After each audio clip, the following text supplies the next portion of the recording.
Hello, friends and family. It is Locked on Winnipeg Jets time, coming after a pretty fun win against the Colorado Avalanche. Yes, the game may not mean anything, but for the players and, frankly, for the fans, we could all use a bit of a pick-me-up. On tonight's episode, we'll go through the game and some fun little highlights, and also talk about setting expectations for next season. What should the Jets be up to? What should we expect from them? And can they achieve a better finish than this season? All coming up on tonight's episode of Locked on Winnipeg Jets. You're Locked on the Hockey Jets, your daily podcast on the Winnipeg Jets. Part of the Locked On Podcast Network, your team every day.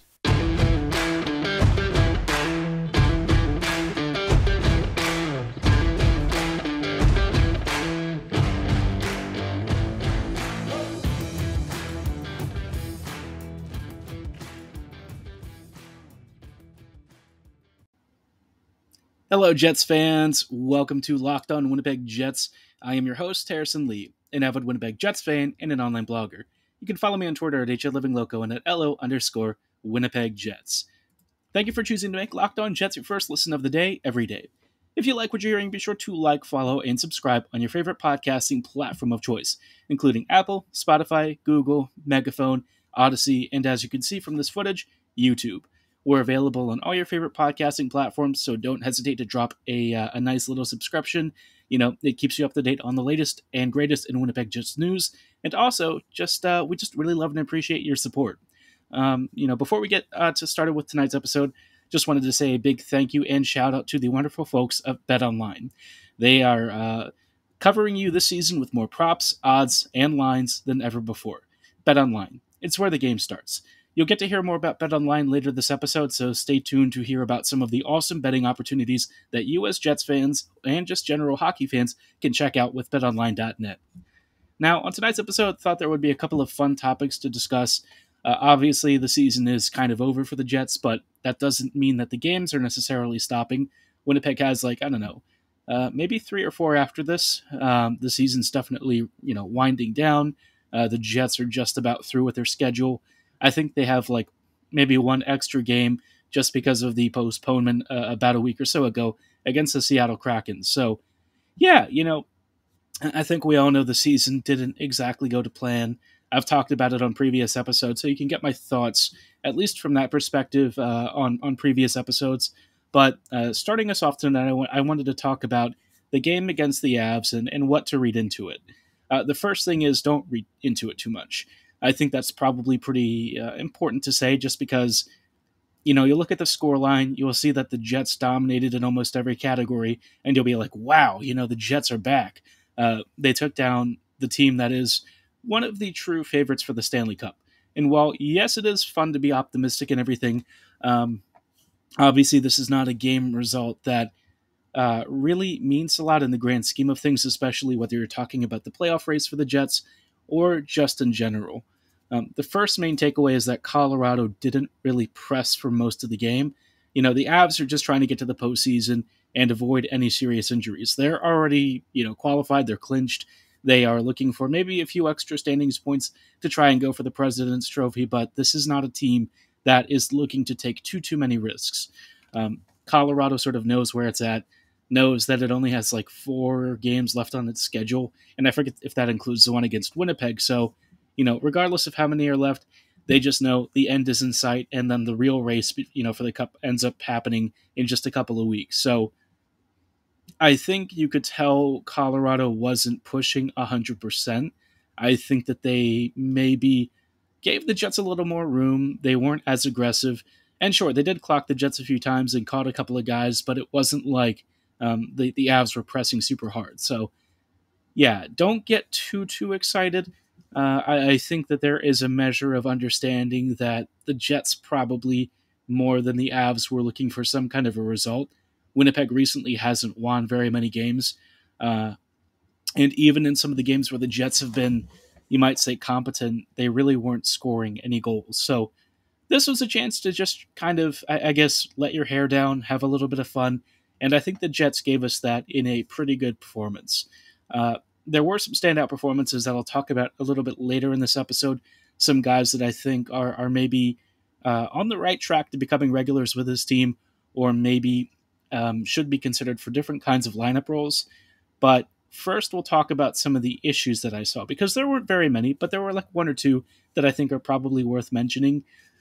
The biggest one that's going to come up is going to be Logan Stanley's performance, and I've talked about it on this podcast. I feel bad for him because I know that he's trying his best, but I just think this level of hockey and his ability to read those plays and make the right decision, especially under pressure, unfortunately just kind of elude him. We saw a situation tonight where the Avs ended up scoring. I think it was the first goal of the game, and this one was what should have been a 2-on-2. Stanley had his man marked. Brendan Dillon did as well. The spacing and gapping was mostly fine. And all of a sudden, Stanley came over and tried to hit the puck carrier that was in front of Dillon. Brendan, I think, was marking the space well enough. Not exactly like, a really strong man-to-man coverage or anything, but enough to where I wasn't super worried until all of a sudden I saw Stanley peeling off of his assignment and coming over. Whenever Stanley does this, he usually misses the challenge, and it ends up costing the Jets. He's done it about 3 or 4 times over the last month, and I think almost every single scenario has ended up in a goal against. If it happened once or twice, I probably wouldn't be bothered by it, but it's really a consistent issue with him, and it's becoming more prevalent recently. So I don't really know what he's doing. I'm not sure why he's trying to take the assignment for somebody when that assignment is already marked out properly. I don't know if there's an instruction the Jets have given him that is maybe a little bit confusing for him, but whatever the case is, he is definitely struggling. He did not have a particularly great evening, and the only reason that it probably didn't look worse was because, well, the Avs weren't trying as much, and so he only got victimized by the 1 goal against. But this has been an issue throughout the season. I think we all kind of understand Stanley really can't be a regular next year. I think that that's going to have to be the situation. I don't mind him as like a 7th defender, like injury insurance, but regular game time, probably not. I know that he works hard. He fights for the badge. He does really put in an effort every game, but unfortunately his on-ice impacts just aren't really aligning with that, and I think the Jets probably need to consider making a change there. Now, that's probably like the last negative thing that I really have to say. Up next, we're going to talk about some of the positives and some of the things that I think are really maybe not super exciting for the present, but certainly down the road, a little bit of reason for optimism and something to give Jets fans a little bit more to latch onto. Before we go any further, though, like I said earlier in this episode, I do want to tell you about the great folks at BetOnline.net in further detail. Now, a lot of you listening probably do dabble in online betting. Personally, I haven't been, but I did actually try BetOnline.net a while back, and I found it to be really convenient and really easy to use.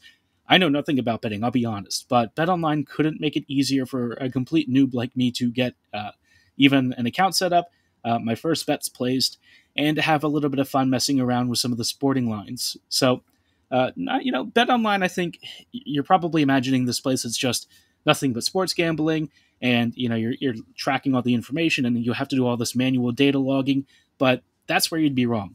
They're your number one source for all of your betting stats and sports info. They've got the latest sports developments, league reviews, news, rumors.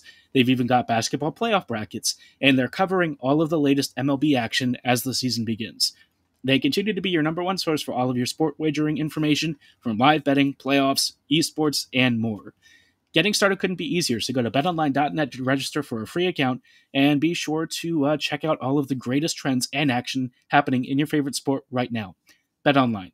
It's where the game starts.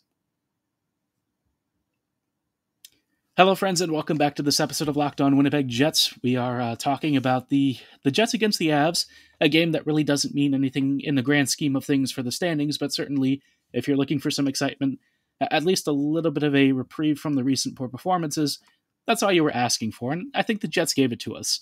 Before we talk about some of the really good highlights from tonight's game, I did want to let you know about one of our other really cool podcasts. This one is really special for Locked On. We call it Locked On Now, and it gives you all of the latest action and news from around the top sports leagues, all condensed into 30 to 60-second segments, giving you all of the most pertinent information, whether it's game recaps, trade news, rumors, whatever it is to announce, we've got it at Locked On now. So be sure to like, follow, and subscribe on your favorite podcasting platform. Same one that we're on, whether it's Odyssey, Megaphone, YouTube, all that fun stuff. Subscribing is free. And again, we really appreciate your support. Thank you so much for choosing to make Locked On Jets your first listen of the day. Now, while we're at it, I did want to continue talking about the Avs versus the Jets. This was a game that, for Winnipeg, it wasn't like the most intense game, but certainly for Winnipeg, they got to let off some steam. But I do think that there are some performances worth noting. One of them I thought was Dylan Samberg. Every time I've seen Samberg this season, he just looks more and more mature. He looks really confident. And I think this is a guy who, for next season might really be stamping his name on like a top 4 defensive spot. Right now, the Jets kind of have a bit of a backlog, a jam, if you will, on the left side.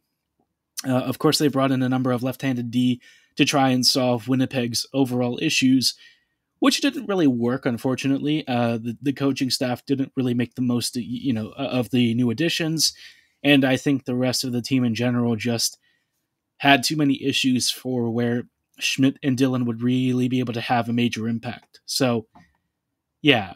Dylan Samberg, of course, had a little bit of injury misfortune, and he's only been able to come back recently. And ever since coming back, Dylan just looks super confident. I feel like ages ago, I kind of thought he could be, if he panned out, like a second pairing D. And thus far, I think we're seeing evidence of that. His offensive game is smart. He takes pretty decent shots. He understands good shooting lanes. His passing is clean and crisp. He's big and strong and physical, which is what the Jets love, but it's not at the expense of mobility or skill. He's a smart kid. And I think his positioning, whether it's defensively or offensively, it does reflect that he knows what to do. I think that's really important because if you're bigger like this, like Logan Stanley and Samberg are, you have to have the mindset to know how to read plays well in advance. And I think Samberg does that at a level that's just fundamentally higher. So, next season, the Jets are going to have a lot of changes. I would expect not only a new coaching staff, but certainly a new look roster. And I think Samberg really has to be on it. I see no real excuse for why he should be spending any more time either press boxed or not in the NHL. So if the Jets don't play him next season, that's for me a failure that should reflect extremely poorly on the organization. I hate to put it in such blunt terms, but the Jets kind of have to be called out on this stuff. This is a team that preaches draft and develop, and it really hasn't lived up to that. So if you're going to still talk the talk, then now it's time to walk it too. And I think this is a great opportunity to show the young kids in this organization, if you play well, if you work hard, there is a roster spot for you eventually. And not 3 or 4 years down the road, maybe within 1 to 2 seasons of joining the organization. Open up those spots. Don't keep barring it with players who might not actually be on the level of some of the young kids the Jets have drafted. Winnipeg used to be so reliant on ELCs and young kids to really carry them. You have to have that for those really important value contracts so that you can add stuff at the deadline and actually build yourself a truly deep contender. But the Jets got away from that, and I think it really has showed in the results. So give Dylan Samberg a shot. Let him show you how great he can be, and I think things will kind of just unfold from there. Also, on the veteran side of performances, I thought Wheeler had a nice game. Blake unfortunately got very unlucky on a number of his really great low slot, very high danger chances. He was right in front of, I forget who it was in net tonight. It was Darcy Kemper. And Kemper did have some pretty good low coverages. I think he sprawled out effectively and sealed off the posts from Wheeler. But I think more than anything, Blake was just unlucky a couple of times. He had a couple of first touches on a pass that weren't super clean. He might be in the slot and suddenly puck finds its way to him. He's in a great position and he just barely misses it. So yeah, eventually he finally hit pay dirt and scored a bit of an odd goal. He sort of lofted it after he got a pass in traffic and somehow it just sort of, I would say, bobbled over Darcy Kemper's shoulder. And just like that, Wheeler finally breaks the monkey's curse, I guess, and gets the goal for the game that he frankly could have had 2 or 3 of. Also, I would say Nikolai Ehlers, again, doing Ehlers things. He just continues to dazzle. I think he really fights for the badge. He's always trying to create. His skating is effortless. His vision is effortless. He scored another beautiful goal, this one off of a face-off that was just an absolute pitch-perfect snipe. You really couldn't ask for a better shot. And I love him. I just think he embodies everything that I think the Jets should be. He's got the work ethic, and I think that really goes under the radar. He constantly fights for the puck. He's always looking for that next opportunity, and he's not somebody who shies away from, mixing it up. Is he defensively reliable? Probably not. I think his defensive impact, like most wingers of his ilk, it's pretty negligible, and yet he still tries at least to make an attempt. And I think his offensive contributions certainly outweigh any of the negative impacts. He's the kind of guy where you don't really have to defend as much because he's keeping the action all up the ice. So yeah, he's having a monster season since he's returned from injury. I can't wait to see what he does next year. He again had another great game tonight, and in a night where the Jets were just generally good. Yeah, I got to give props to the team. I think that they showed up. Colorado, even if they didn't, they're still a pro hockey team. You still got to take care of business, and I think the Jets did exactly that. Now, you might be wondering, what does this mean for next season? This game, nothing really. But I do have some expectations for next year, and I do want to talk about those coming up in just a little bit. Before we go any further, though, I did want to shout out the wonderful folks at Built Bar. If you've ever heard me talk about Built Bar, you know that I'm a big fan. I've had a lot of protein bars over my life, and most of them are just trash, I gotta be honest. A lot of them are dry or, kind of gritty and mealy and not very tasty. We may love grittiness in hockey, but certainly not in our food. And I think that's where Built Bar really takes the better option. It's more like a candy bar with a 100% real chocolate exterior and a soft, chewy interior. They've got wonderful flavors like mint brownie, coconut almond. There's one that I love that's like a raspberry dark chocolate flavor. There's even one that I think is more like apple pie. I haven't had a chance to really sample that one in recent times, but the last time I had it, it was awesome. They've even got stuff that's like stuffed with like a marshmallow cream. So you really can't go wrong. But, as great as they do taste, they're even better for you, with most bars clocking in at around 130 calories, 4 grams of sugar, 4 net carbs, and around 17 grams of protein. So, whether you're looking for a meal replacement, a little pick-me-up during the afternoon hours, or even something to head into your system right before you go to the gym, this is what you're looking for. If you're interested in checking them out, be sure to go to Built.com and be sure to use promo code LOCKED15 at checkout for 15% off your order. Again, that is promo code LOCKED15 for 15% off at Built.com when you're checking out. Hello, friends, and welcome back to this episode of Locked On Winnipeg Jets. We are closing out tonight's episode with some thoughts on what to expect from the 2022-2023 Winnipeg Jets season. Obviously, this one was kind of a failure, a bit of a dud. Things didn't exactly go right.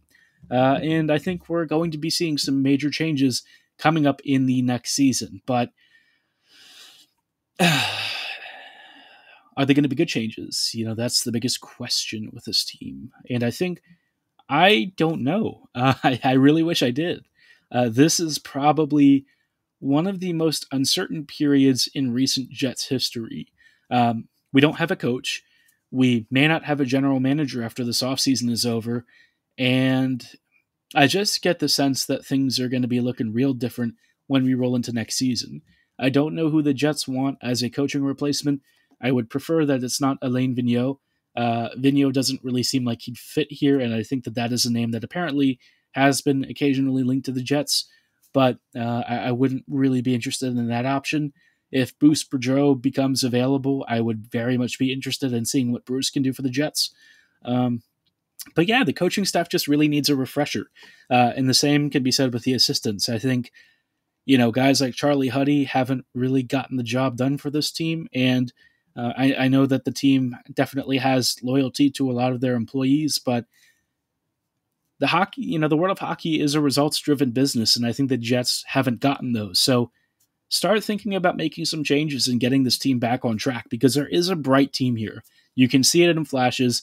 There are moments where they can be so fun and so good, but until they make the right changes in the right positions, it's never going to be a consistent thing. So let's get back to that. Let's see what that can really yield. The other expectation is that Pierre-Luc Dubois comes back on a long-term contract. The concern I have right now is that this is very much up in the air, according to, I think it was Elliot Friedman or something.